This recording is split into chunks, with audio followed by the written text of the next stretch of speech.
Hi everybody and welcome back to today's ChinesePod lesson. My name is Joe. Hi, 很高兴又与大家见面了，我是庆林，欢迎来到中文播客。Today we are going to talk about abilities. So Qingling, how do we say to be able to do something in Chinese? 会 So that's a verb, 会, forced tone, and it means to be able to do something or to be capable of doing something.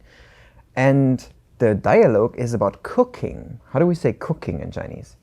做菜 So two forced tones together as well. So when you know this already, you will probably be able to get a good part of the dialogue. So let's check it out. 你会做菜吗？会一点，你呢？我很会做菜，下次做给你吃。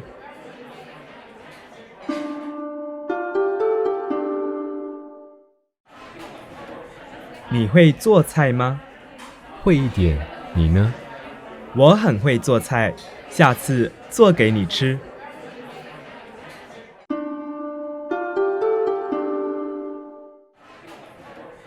你会做菜吗？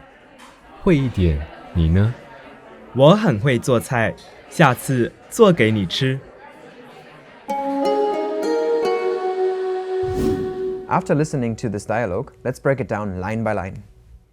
你会做菜吗？ Are you able to cook? 你会做菜吗？ Can you cook?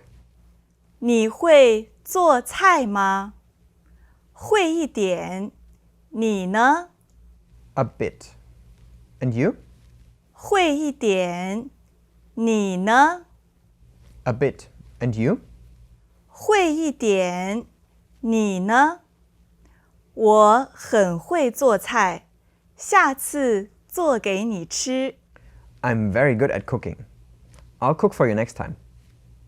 我很会做菜，下次做给你吃。I'm very good at cooking. I'll cook for you next time. 我很会做菜，下次做给你吃。So you've just learned the words for be able to and cooking. Those were 会做菜，会做菜。And with this, the first sentence or the first question should be rather easy to understand because it's simply you can or able to, then cook, and then there's a question particle in the end. So how's the whole question again? 你会做菜吗？ And if you left out that ma in the end, the whole thing would just be a statement instead. How would that sound? 你会做菜。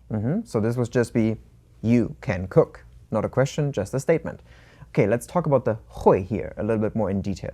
会 is a modal auxiliary verb. So similar as in English, you can just pair it up with other verb combinations to say that you are able to do something or that you can do something. So maybe let's try a little bit and I want to check whether or not you can do some things. 好啊。 Okay. 哦，我会用电脑，会用电脑。你会用电脑吗？我会用电脑。 Okay, good. 哦，我会拍照，拍照。会拍照。 Okay, I have something else. Can you play poker? 我不会玩扑克牌。 Okay. Then maybe let's go for a meal or something. Like, can you read the menu? 哦，我会看菜单，会看菜单。 So this question is quite common actually, because when you go out in China for lunch or dinner or whatever with friends and they'll ask you like, do you understand? They may just ask you, 你会看菜单？我会看菜单。我也会。Okay. Something else that you may have to understand, although we all use cell phones, but there are maps anywhere, right? So 我不会看地图。 Oh, okay. So then the cell phone for you. Okay. Another thing you can watch. Do you understand this one? 哦，我会看时间。 And yeah, you may think that's a weird question, but actually there are so many people already that do not understand this kind of clock anymore because they all use cell phones and everything. Same thing with the map, actually. What about this one here? Can you draw? 我会画画，画画。 Good. I give you another one. Wait. Can you? Okay, I'll try to make it dance. Can you dance? 我不会跳舞。 And maybe even ballet? Yeah, looks kind of ballet-ish. 芭蕾舞，我不会。我也不会. Okay. And what about this? This you probably know. 哦，我会化妆。 我不会. So as you can see, you can put a lot of things after this 会. Like whatever you can do, you can put it after 会. And of course, this can be like abstract things as well. So I could ask you, 你会说英文吗?我不会说英文，你会说中文吗？我会说中文，会一点点。哦，会一点。 So in our answers, you hear already what we found in the dialogue as well. This 一点, which is a little bit or a bit, and together with 会, it just means that you can do something a bit. And you heard already that I say it 一点点. And what did you say? 一点。 Exactly. So those are two different versions already, and you may even find other ones. For example, another very common is 一点儿。一点儿. 会一点儿。 So there's different ways of saying it, but they all mean just the same, a bit. So have you ever heard 一点点点? 没有。 So that would be a little bit too much. Okay. This answer then in the dialogue was followed by and you. How do we say that in Chinese? 你呢？ So this is a very common question as well. If you just want to return the question you've just been asked, you can just say 你呢？ and you.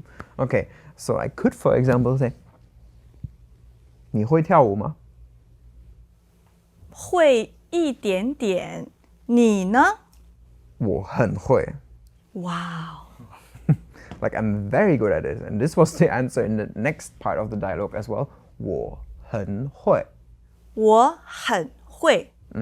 So 很 means very. So very and be able to is to do something very good, to be very good at something. So then the person in the dialogue says that he is very good at cooking. 我很会做菜。 But sometimes you should not take Chinese at its face value because things can mean slightly different things. So I have this one experience where a friend of mine says, oh yeah, I can cook a little bit. 做菜我会一点点。 And then you get to his place and you're like, oh my god, there's so many tasty dishes. Yeah, so 这 many. 么多，那你的朋友很会做菜，不是一点点。 Yeah, that's definitely not 一点点, that's 很会. Okay, so if somebody really is very good at cooking and wants to show you, he might invite you. And that's what happens here in the dialogue as well. So the person in the dialogue then says, 下次做给你吃。 So here we have the word 下次, which is next time. And this is very common and you will hear that very often. But then the words after that, that gets a little bit more complicated because we have actually 3 verbs there, right? 做给你吃。 So we have 做, this is to make something, 做菜. Then the next one, 给 给, to give. And the last one was 吃。 eat. So 3 verbs together. So that's a little bit difficult. But it means just together, I'll make it for you. So this for you comes from 给你. Because we have this 给你, and it just means the direction of an action or something. So does not necessarily have to mean give you every time you see this 给你. It can just mean the direction, like to you, or just be the indirect object of the sentence as well. Okay, but here we have 做, then 给你 to you, and then 吃. So like I'm making it so that you can eat, I'm making it for you to eat, something like that. And we can practice this maybe with some other examples. For example, I said I'm very good at dancing, right? 对， How would we say that again? 你很会跳舞。 Yeah. So if I wanted to say that I want to invite you or just want to show it to you, how would I say this? 跳给你看。 So same thing here. 跳 is to dance, the short form of it. And then 看 is to see. And 给你 is again for you. So I'll show it to you. What else could I show? If I'm very good at singing, I won't say I am. 我会一点点. Okay, but how would I say this if I wanted to like perform for you like a singing song? 唱歌我会一点，我要唱给你听。 So same here. 唱 to sing and 听 to listen. So like I'll sing for you to listen. 唱给你听。 So now that you've learned all this, let's check out the dialogue again. 你会做菜吗？会一点，你呢？我很会做菜，下次做给你吃。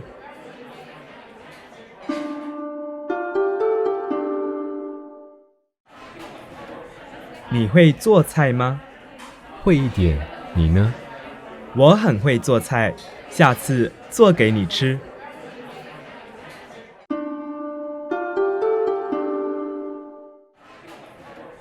你会做菜吗？会一点，你呢？我很会做菜，下次做给你吃。So me as a German, I would probably, after receiving such an invitation, already go like, oh, when? 什么时候? 什么时候？ Well, you said 下次, so when? 下次啊，就下次，再说。 Okay, so this would be another example where you should not take things at a face value, because this 下次 is very unspecific in time. So especially when a person is like 下次, 下次啊， then it could maybe mean that this might never happen, or there's no real willingness to do this. Similar to when we say, oh, we should hang out sometimes, but you know, okay, that will never happen. So you should keep these cultural differences in mind when you talk about your abilities and your commitment, of course. So to wrap it up, today we learned how you can say that you're able to do something, 会 how you can say that you're not able to do something, 不会 how you can say that you can do something a little bit, 会一点，会一点点，会一点儿。 so many different ways you may hear this one, and how you can say that you are very good at something. 很会， So now that you know how to express that you can do something, you can share with the world and maybe with us as well, like what you're able to do, what you're not as good as, and just leave it in the comments below. If you have any other questions on what we've discussed today, of course, just ask them and we will get back to you. So that's from us today. My name is Joe. 我是庆林，下次见。 And this 下次 is definitely the next time. So, see you next time. 拜 Bye 拜。 Now, here's a vocabulary recap. 会 To be able to do something. 做菜， To cook. 一点， A bit. 下次。 Next time. ChinesePod, ChinesePod.